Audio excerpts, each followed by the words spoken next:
Man is a rope stretched between the animal and the Übermensch. A rope over an abyss. A dangerous crossing. A dangerous wayfaring. A dangerous looking back. A dangerous trembling and halting. What is great in man is that he is a bridge and not a goal. What is lovable in man is that he is an overgoing and a downgoing. I love those that know not how to live except as downgoers, for they are the overgoers. I love the great despisers because they are the great adorers and arrows of longing for the other shore. I love those who do not first seek a reason beyond the stars for going down and being sacrifices, but sacrifice themselves to the earth, that the earth of the Übermensch may hereafter arrive. I love him who lives in order to know and seeks to know in order that the Übermensch may hereafter live. Thus seeks he his own downgoing. I love him who labors and invents, that he may build the house for the Übermensch and prepare for him earth, animal, and plant. For thus seeks he his own downgoing. I love him who loves his virtue, for virtue is the will to downgoing, and an arrow of longing. I love him who reserves no share of spirit for himself, but wants to be wholly the spirit of his virtue.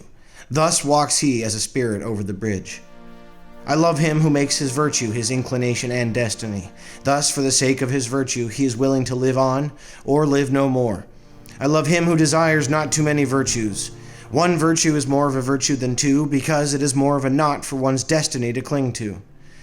I love him whose soul is lavish, who wants no thanks and does not give back, for he always bestows and desires not to keep for himself. I love him who is ashamed when the dice fall in his favor and who then asks, "Am I a dishonest player?" For he is willing to succumb. I love him who scatters golden words in advance of his deeds and always does more than he promises, for he seeks his own downgoing. I love him who justifies the future ones and redeems the past ones, for he is willing to succumb through the present ones. I love him who chastens his God because he loves his God, for he must succumb through the wrath of his God.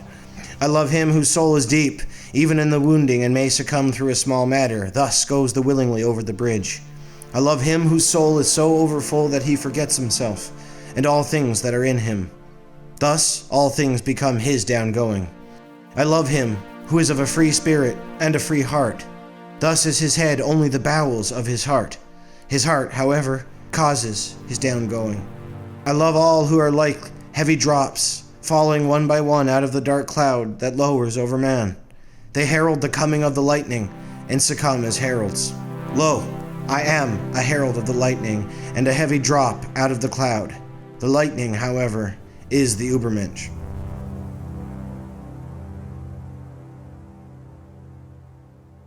Describe for me, let's start general, like when you're reading Nietzsche, either out loud right now or in your own time, what does it make you feel like? How would you describe the feeling of reading that kind of philosophy? When I read that kind of stuff, whether it's aloud or on the page and just what I see in my head, I feel something elemental. And when I say that, I mean, it feels like it's speaking on the kind of makeup of existence, the sort of key ingredients of existence. And so even if I'm at odds sometimes with his POV and some of the extremism in his beliefs, I still feel like he believes it. It has the stink of sincerity to it. Can you speak a bit about what you know about his connection to nature, or your connection to nature and philosophy?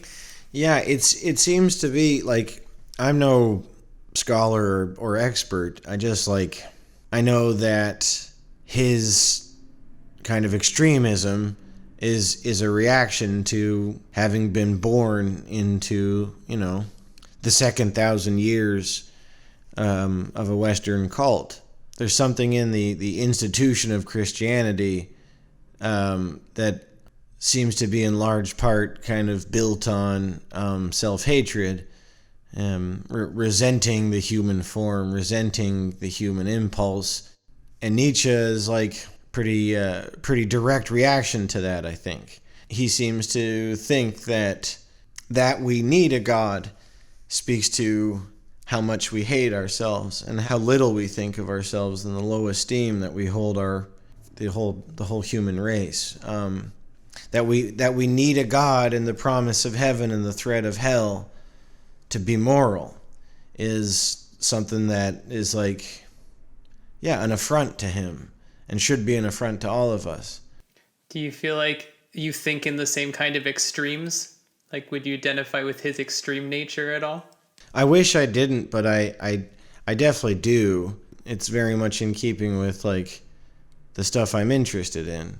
I like heavy music and have since I was a teenager, and that's because it like bypasses the intellect and goes straight to the heart. I like opera, and I like comic books, and I like horror movies, and I like strong medicine, and so I think that's something I feel from certainly from the Nietzsche that I've read.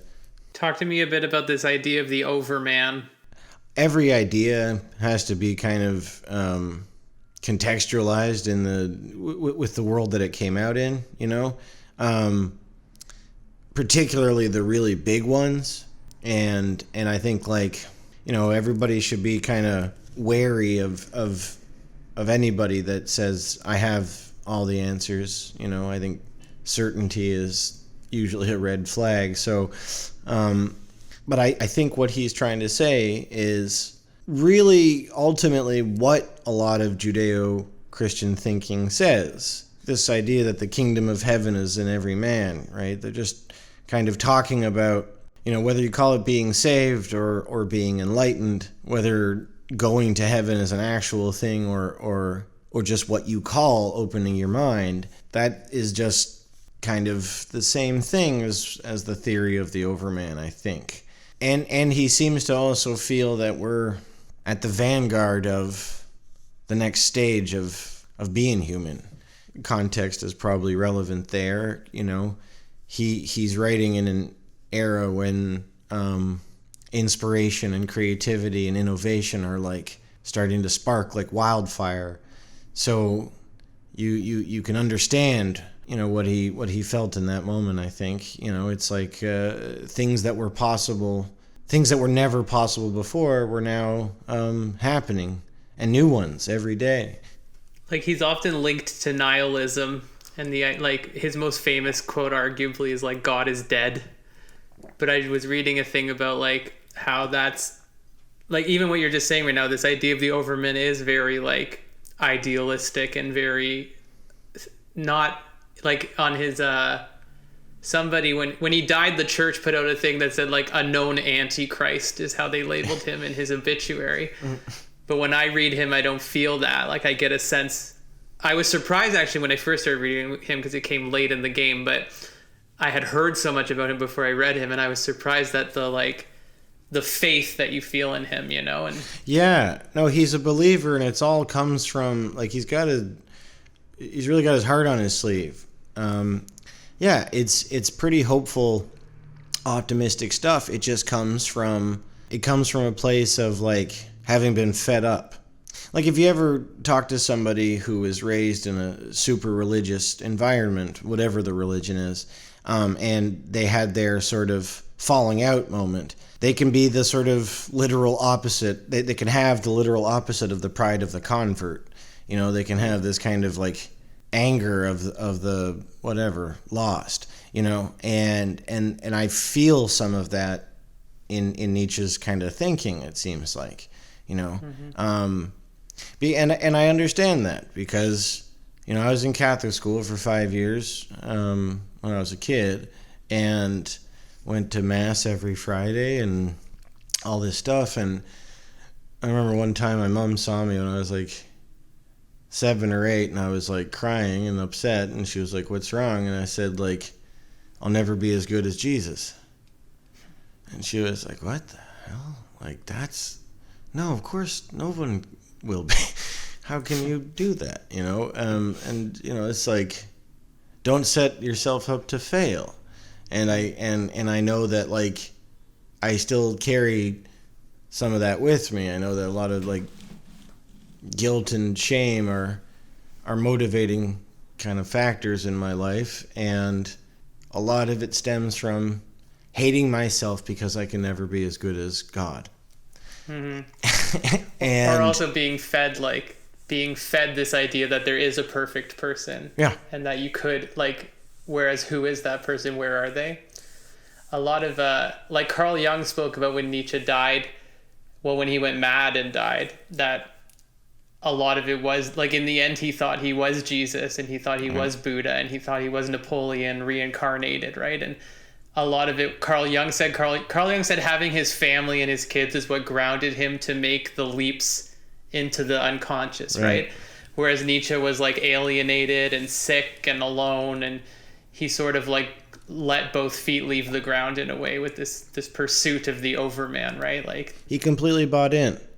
You know, there was no reality, or rather, there was no kind of mundane and banal real shit to keep him grounded and to temper his extremism. All he had was his ideas and time. If you're a chronic daydreamer like I am, you can understand how with space and loneliness and a crippling ability to imagine, someone like that can kind of get lost, get carried away. Because also it's about the kind of pursuit of authenticity, I think. I know certainly, like, I've been an actor since I was 12 years old, and I know that since about that time, one of the kind of inner dialectics or whatever I have in my head, debates that I constantly have in my head, is this like mental piss testing of how I behave. So I will constantly there's a voice in my head saying, oh, did you answer that way because was that you answering in earnest, or are you thinking about presenting yourself in a way? Because I have to pretend to be someone on camera or whatever, because I've been making decisions about how to seem natural since I was 12. The rest of my time, when I'm meant to just be, I am constantly asking myself, am I performing or am I being a normal person? And I confess that there's plenty of times where I'm not sure. How can I ever know for sure? How can I know for sure that, you know, when I have a conversation with somebody, that when I gesture, that it's deliberate and mannered as opposed to something that just kind of came from instinct? I can't ever know that. And I know that need to be authentic could drive me mad, you know, and so I can see Nietzsche having established some pretty hard rules, some pretty hard ideals to live up to, and then not being able to live up to them himself. How could anyone? But there's a funny kind of inverse thing too in what you're talking about, that you like he retired at 35 because he was so alienated and disrespected, and he didn't get any popularity till after he was dead. Like he was like by all means, capital means, a failure in his life, and died never knowing that he's going to be the character he is. And it's interesting to parallel that kind of character with someone who had like quote unquote success when they were 12 years old. You know what I mean? It's like, so his authenticity was like you have to question your authenticity because you were not fully developed when you got success. And so everything became a question of authenticity. And him, it's more like the opposite in a way. It's like, because he was so early cast away and alienated, he like went the other side of like, well, I'm just going to say everything I feel because I'm right. You know what I mean? Or because I have to push my own boundaries to be even more authentic. Authenticity is everything rather than performance, you know, like. And that's the problem with taking a hard lines. No matter what, every single one of us lives in a glass house. And I know that I am like constantly eating crow because, yeah, I will give people shit for the same stuff that I'll end up doing, you know. That's inevitable. Because I think there's a finite amount of things anybody does. I think there's probably a finite amount of conclusions people can come to. I think there's a finite of instincts people feel. So inevitably, you're going to fuck up. And inevitably, you're going to probably step in it, fucking up in a way that you gave someone else shit for. You can't escape it. So I think it's about mitigating it. What do you think about like being like the filter you read it as this like sensitive artist versus like his recent popularity with like right-wing hardcore men. Not that you're not a hardcore man, but hardcore right-wing macho reading. Do you ever think about that when you're reading it? Like the Yeah, filter of course. in which you read it? Certainly, and I understand why they dig him, but I also know that he hated them.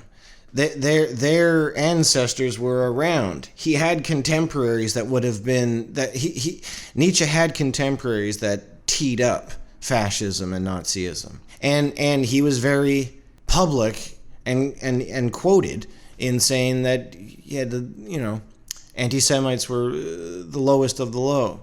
He had no time for them. He had no time for anybody telling people how to live, and he had well, except for himself. But he'd have abhorred fascism.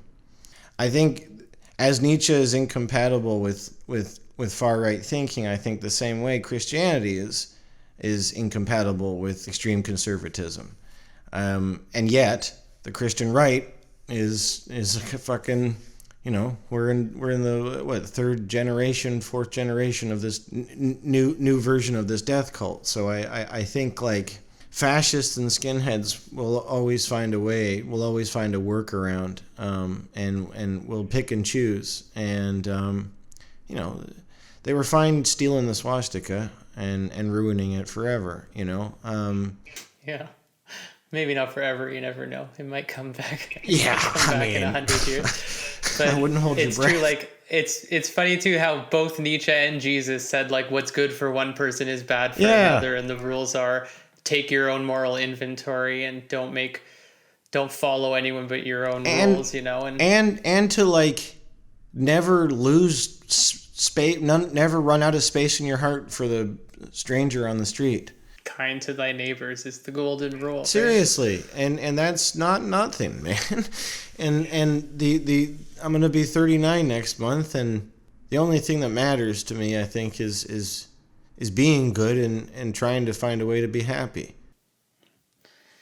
Yeah, it makes me feel like it's like a lot of the quality of religion and philosophy is it should leave you with more questions rather than more answers. Like you're not supposed to get an answer from it. You're supposed to question existentially and personally question when you read these things. Yeah, and you should also know that like nothing can be a good fit for everyone. There's no one size fit all. There are very few one size fits all ideas.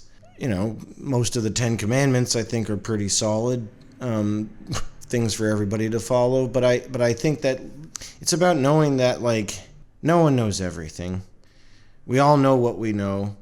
We are trying our best to make the best decisions we can in the moment, factoring in our inherent selfishness and trying to temper that with this thing we call civilization.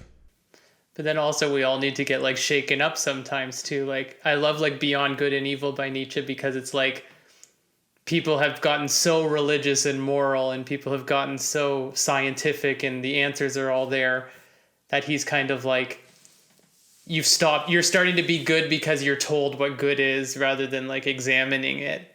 And sometimes I think when people misquote Nietzsche or when they see him as an extreme, like how much of that was what he believed in versus him being like, I'm going to say the most ridiculous things you've ever heard to cause your brain to suffer and shake.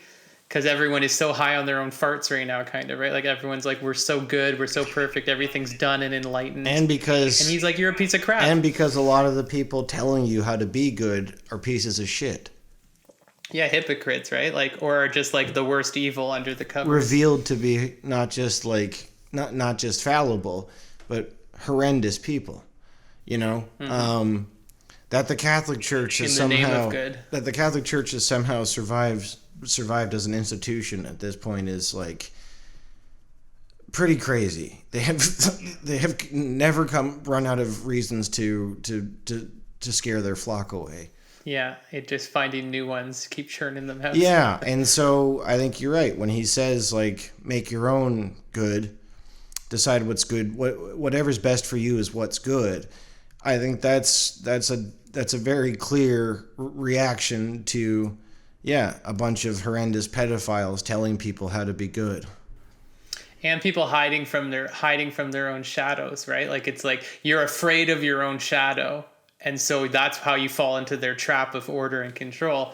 Whereas he's like, explore your own shadow, explore your worst personality, find out what it is and give it a name, you know?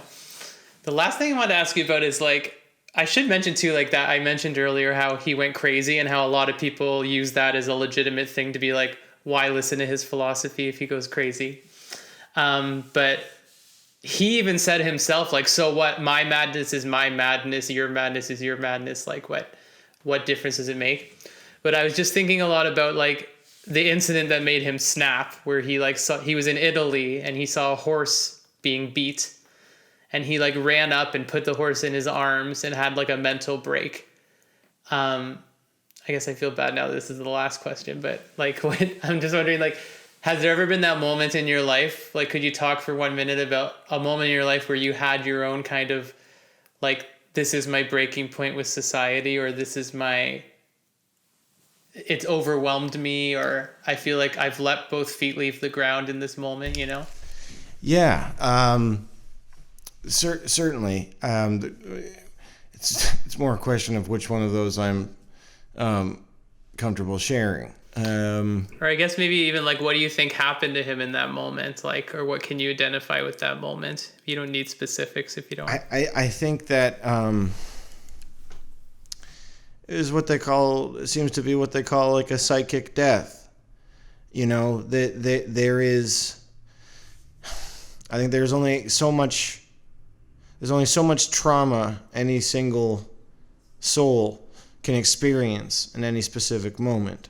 And I think that, you know, if you believe in multiple personality disorder, that is a brain compartmentalizing and fracturing and dividing on itself to shoulder the load, to spread out the trauma. And I think that, like, it's like my stepfather's a combat veteran, and he always told me that whenever the shit was kicking off, he was cool as a cucumber and very much in control, heart rate down, clear-eyed, no big thing. He said when it stopped, when the fire and the shooting stopped, is when he fell apart. I think Nietzsche's a guy that had a lot of opinions about how mean the world was and how mean we are to each other. And it seems to me that in that moment, he saw everything that we were supposed to be and could be, and everything that we've chosen to be instead. And I think it's an awful thing to see. I think that, like, there's a degree of, you'd have to be some kind of sociopath to walk past that and not feel like shit watching it happen, let alone doing it.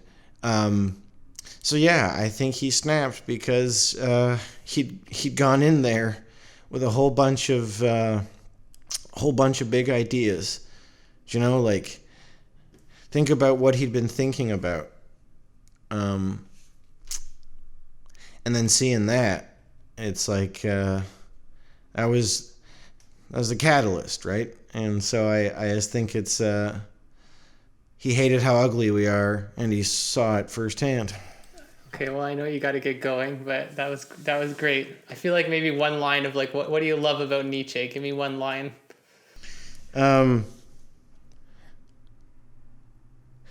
I love Nietzsche because he gives a shit. Yeah, he hasn't given up, and a lot of writers have given up, or write from a place of having given up, and for better or worse, he wants everything to. He thinks we could do better. So anybody that cares about people in the world enough to that degree will get my attention.